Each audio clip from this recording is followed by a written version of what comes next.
Hello guys, ayan si baby Jacob guys, pahikab-hikab kasi sobrang antok na siya pero pinipilit niya pa rin wag makatulog dahil nanonood pa siya. Tapos ayan guys, kumakain kasi siya niyan, kumakain siya ng stick meron pa siyang stick sa bibig niya. Ayan pa pikit-pikit na siya, ayan niya. Pinipilit niya pa rin kayanin. And guys, nako Jacob, ang pitkit mo talaga bebe. Love na love ni tita yan.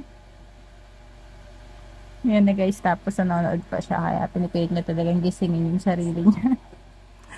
At tada! Ayan na guys, tulog na, bagsak na.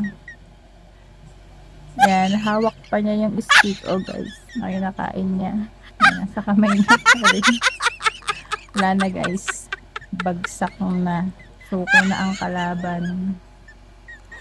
Yun lang guys. Good night everyone. Thank you for watching.